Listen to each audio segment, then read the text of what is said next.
Okay, so hello everybody. I'm going to start this presentation. So I'm going to talk about behind the scene of upgrading a static analyzer to C++20. So before I'm going to present myself quickly, so I'm Loïc Joly. I'm a member of French national body for ISO C++. I also work on MISRA C++ guidelines, and I also teach when I have the occasion to. But my main work is being part of a company which is called SonarSource, where we develop static analysis for 27 languages. We have 3 products that work together, SonarLint, SonarQube, SonarCloud. If you want more information, you can look at the links at the bottom. And among those 27 languages, of course, we cover C++ with several compilers. We are build system agnostic, and we do advanced stuff to have analysis in a reasonable time. But what I want to talk to you about today is the fact that we are supporting C++20. And to do that, we had to do some changes, and these are the changes I'm going to share with you today. So we upgraded our analyzer to C++20, and for that, our analyzer is based on Clang. So I'm not going to talk to you about any specific feature of C++20, and I'm not going to talk to you how we understood this feature, because since we are based on Clang, we rely on Clang to just have the support for C++20, and then we will benefit from it. So I'm going to talk mostly about rule developments. And so we wait for C++20 support, which also means that since Clang is not fully feature complete for C++20, we cannot be feature complete either. So we are eagerly waiting for Clang to be more up to date with C++20. And for example, of course, you will not be able to see modules in our analyzers just because it's not supported by your Clang backend. So this talk is going to focus more on 2 subjects. One is rule development, which means how we develop rules that work with C++20, and also rule design, which is how we design rules that will work in the C++20 context. And it's most so development is how we code it, but design is how we decide what part should be acceptable, what part should not be acceptable, and it's probably the most interesting part. So this talk is made up of 3 parts. The first one is about the good. So the good is C++20 comes with this new feature. So those new features are helping you writing better code. And so we want to help you with rules to point out where code is not as optimal as it can be. When you write some code that was perfectly acceptable in C++17, but now in C++20, you have a better version available to you that you should use instead. So let's go directly into Visual Studio. So as I said, you have one of the products which is called SonarLint. It's a plugin to Visual Studio and to other IDEs that is going to add green squiggles when the code is not as good as it could be. And so with my first example, we are going to compute the area of a circle. So all of you know, I hope, the formula for that is we just do pi multiplied by radius multiplied by radius. And as soon as we save the file, we can see that there are some green squiggles there. So there is also a pop-up that appears when I put my mouse on it. Unfortunately, because of the way this video is recorded, you cannot see the pop-up, but you can see the same message here in the error list of Visual Studio, which says replace this constant with stud numbers pi. So it was a new feature introduced in C++20, the fact that we at last have constants for basic physical constants, pi, e, other stuff like that. So we detect this, and we suggest that you replace this constant with a name instead of the hard-coded value. And another example, here we have a profanity filter. So we have a list of very harsh profanities, and we have this function made prettish, which tests if something is a profanity, and if it is, it replaces by a number of star equals to the input size. Otherwise, it just filters it with no modification. So how are we going to write this isProfanity function? So I'm an old C++ developer. I know how to write this. It's just profanities.count of input is different from 0. This is how we write code, isn't it? Well, this is how we used to write code. Now, if you want to test if something is present, there is the contents member function that has been added to containers. So it makes it easier to write. If I write contains, contains input, it just directly works. No more green squiggle, and your code is clearer, and the intent of your code is also clearer. So we added several rules like this. I'm not going to show all of them to you. I'm just going to mention a few ones. So let me switch back to the slide. So we added rules that suggest you have got your code. So mathematical constants, these contents that we just saw. Another one, for example, is JThread, which is usually safer to use than just SourceThread. So we suggest you replace SourceThread by JThread. And we have others, but we don't want to nag you if it's not really useful. So first, we try to only suggest moving to new feature when we believe it's a clear win over the previous option. We also only raise those on C++20 code. So if I was compiling this in C++17 mode, I would not have any of those green squiggles. And we also have something that we call clean as you code, which is that we focus on new code. So for example, if you have if you have count all over the place, we are not going to show it to you in your UI. We are going to show you only when you have made changes to a line and you still have count. Or we are just going to show you when you create a pull request and you add new code when you have count. And then when you write new code, you should be up to date with the latest standard. When there is old code that is proven that works, there is no need to focus on it. There is no need to change it. So we really try to only show what is the new code for you and to ask you to update only this one. So this part was the good part when we can benefit from good things coming from C++20. Now, of course, there is the bad. The bad is when some of the C++20 features might be a little bit tricky to use. So let's go back to the IDE. So you may know of this function. This is an ugly function, which is a way to compute the inverse square root of a number. And it was used inside of the Quake program because it was faster to compute than the real inverse square root function. Let's assume I want to use this, but I want to use this in a constexpr function. So I want to have a constexpr inverse square root. And the way to do that would be maybe to add constexpr a, but it won't work because this function is using some cast that are very ugly and that are not allowed in a constexpr context. So what I did is I implemented another function that computes a square root very easily, a very naive algorithm, but this one it's not very fast, but it works at compile time. And we don't really matter if it's long at compile time because we need to drink coffee from time to time. So it's good if compile time is slow. So now let's write this inverse square root function. So there is this is constant evaluated function. So let's write it that way. So it's constant evaluated.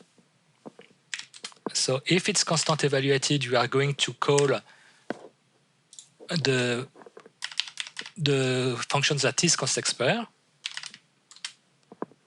1 divided by E1 square, E1 square root of number.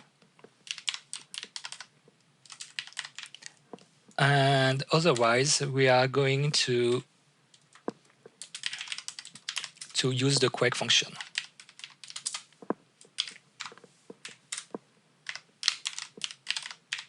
Oops. And this is it. I'm saving it, and oh, green squiggle. Why? Well, this is a very common mistake. Is constant evaluated is a very tricky function to use, and it tries to detect if it's placed inside of a constant evaluated context, but inside of a if context pair, the condition is always constant evaluated, which means that this is always going to return true, which means that we are always going to run this version of the code and never this quick version. So we are going to have suboptimal performances and we're never going to see it. In fact, we should not do it inside if context pair, but just inside a simple if. And that way, we will be able to detect if you are inside of a context or not. And so if you write the code that way, I'm going to save, so no more green squiggle. And if we run the code, you will see that the two values of f1 and f2 are now different because both are approximations, but they are not approximating to the same value. On this point, several compilers provide a warning, but not all compilers. So we decided to add this rule to detect this bad situation. So we have this one. Oh, by the way, I forgot to say, but the numbers that are in front of the rules, they are the official, each of our rule is available by a number. And if you go to the website rules.sonarsource.com, you will be able to see the description on all of our rules with detailed examples. So this one also is C++20 introduced designated initializers, which are something that comes from C. So if you have a struct which contains two members, member A, member B, you could, instead of saying my struct, instead of initialize the struct by 1, 2, you could say member E equals 1, member B equals 2. But compared to the C version, it's much more restricted. And for example, you have to spell out those members in the same order as they are written. So you could not say member B equals 10, member A equals 2. It would not be allowed. But since it comes from C, which is less restrictive, some compilers allow you to write the C form. So we added a rule so that you can detect that the code that you are writing, which may work for your compiler, is indeed not C++ compliant and may not work with another compiler. Another example is about the spaceship operator that has been also introduced in C++20. There are very advanced rules about how the code behaves when in a class you both have spaceship and other operators like less than, greater than, and everything. But the most simple thing to do is just don't do that. If you're spaceship, it's supposed to replace all other comparisons. So if you should not mix spaceship and other operators, it just makes the code more complex to understand. So we have a rule that detects if you are using both spaceships and other comparison operators. One point with these rules, we try to detect the bad point, not the difficult point of C++20, is that C++20 is still a new version of the language. Which means that as a community, we don't really know what is good and what is tricky, what is going to trigger bugs. It's a little bit too new for us to know that, which means that our product cannot detect stuff that we as a community don't know is something bad. So our product will have to improve later. When we improve the understanding we have of C++20, we will be able to transfer some of it into the product to be able to automate that and to make sure that even people who are not very aware of what happens can be helped into writing good code. So now the last part of the presentation, of course, it's the ugly. And what was the ugly there? It's we had to adapt our existing rules to C++20. Before we added rules for C++20, we already had more than 500 rules. So we had to look at them and to see if there were some impacts. And in fact, the impact could be of two different kinds. One kind is that the rule itself needed to be changed. So let me show an example with that.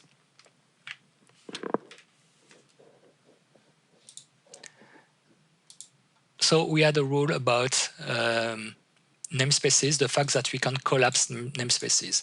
So here we have the command which is concatenate this namespace with a nested one. So to comply with this rule, we just have to say colon colon, and then we remove all of that. And we remove this now useless curly brace, and we are better. And if we were in C++17, this file is currently compiled in C++17 mode, and as you see, there is no longer any green squiggle, no problem. Now I'm going to change this file. So sorry, you will not see the pop-up, but I'm going to change the configuration of this file so that now it compiles in C++20 mode. And now if I retrigger the analysis, we can see some green squiggle again. Why? Because now we can also use this syntax for inline namespaces. So now we can write colon colon inline v2 and have even simpler code. And if we save it, now the green squiggle disappeared. So the fact that C++20 introduced this notion of compact notation for inline namespaces means that we had to change the whole rule to adapt to it.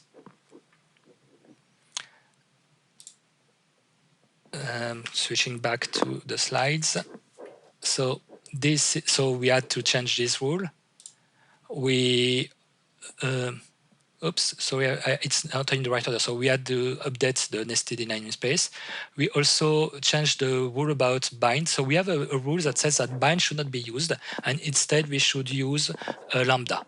Why so? Well, because bind is expensive. It's complex, and it's so usually not optimized very well, and it's also sometimes complex to understand with the placeholders that you need to use. So we have a rule that says don't use toBind, instead use a lambda. But C++20 introduced bind front, and bind front does not have the same problem as bind. So we detect when we are in the context where bind front could be applicable, instead of saying replace bind by a lambda, we say replace bind by a lambda or by bind front, but only in the context where bind front would be applicable. We also have a number of rules that depend on algorithms. So, for example, when you are passing a lambda to an algorithm, you know that it's fine if the lambda is capturing everything by reference, because the algorithm is going to call the lambda, but it's not going to store it anywhere. So you are not going to have dangling references inside of this lambda. So we have some rules that try to detect places when you are going to have dangling reference in a lambda, and we have a whitelist of all standard library algorithms for these rules, so that we don't ask you to make copies when it's not necessary. And of course, C++20 added lots of new algorithms, especially in ranges. So we had to update those rules to also whitelist the algorithm for ranges. So all of that is not very complex, but it's some bookkeeping that needs to be done when we introduce a new version of a standard. And then we have some rules that don't need to be changed in themselves, but for which the implementation needed to be changed. So for this, I'm going to go to Godbolt, because as you know, when we do a presentation at a C++ conference, the union wants us to show some compiler explorer, otherwise we are not going to be accepted. So there is compiler explorer in my presentation. So let's say we have a rule that the purpose of the rule is to make the code clearer by forcing the user to add parentheses where we believe it makes sense. So I'm not going to show you a real rule because it would be a little bit too complex, but I'm going to show you the same principle. So here we have some Booleans, and we said that, for example, when you have a comparison, we require to add parentheses around the comparison to make it clearer. So the purpose of this rule is that this code should be fine, this code should not be fine, and this code should be fine. So how is it implemented? So we are using the htmatchers from Clang. So you can see here in Clang query, which is integrated into Godbolt, a query that we do on the ASC of the code to detect the pattern that is an issue. So we detect a binary operation, which is called less than, and which has a parent, which is an expression that is not a parenthesis expression. So if the parent is, in that case, for example, the parent is not an expression. It's the declaration of the variable. So that case is OK. The third case, the parent is an expression, but it is the parenthesized expression. So you can see it in the AST. I'm going to detect it. So this third one, you see you have here in the AST you have the, where is it? It's not in this place. So you have the OR, which contains two parentheses expressions, and each parenthesis expression contains the comparison operator. So this is fine. If we run this matcher, we see the results. We detect this place as being bad, and we detect this place as being bad. Perfect, this is what we want. The rule works perfectly until comes C++20. So I have another expression which seems innocuous, but here what we see, we match another place. We said that in that case, we are missing parentheses. That's strange. It should be similar to B1. Okay, let's add parentheses just to see why. And still, when we do that, we can still see that we are missing parentheses while we added them. What happens? Well, what happens is that A and B are not integers, that they are from a class where we defined the operator spaceship. So if we look, for example, in CppInsight, we can see that this code, let me increase a little bit the font size. So this code is actually, use this one, it's a little bit clearer. So this code is actually rewritten.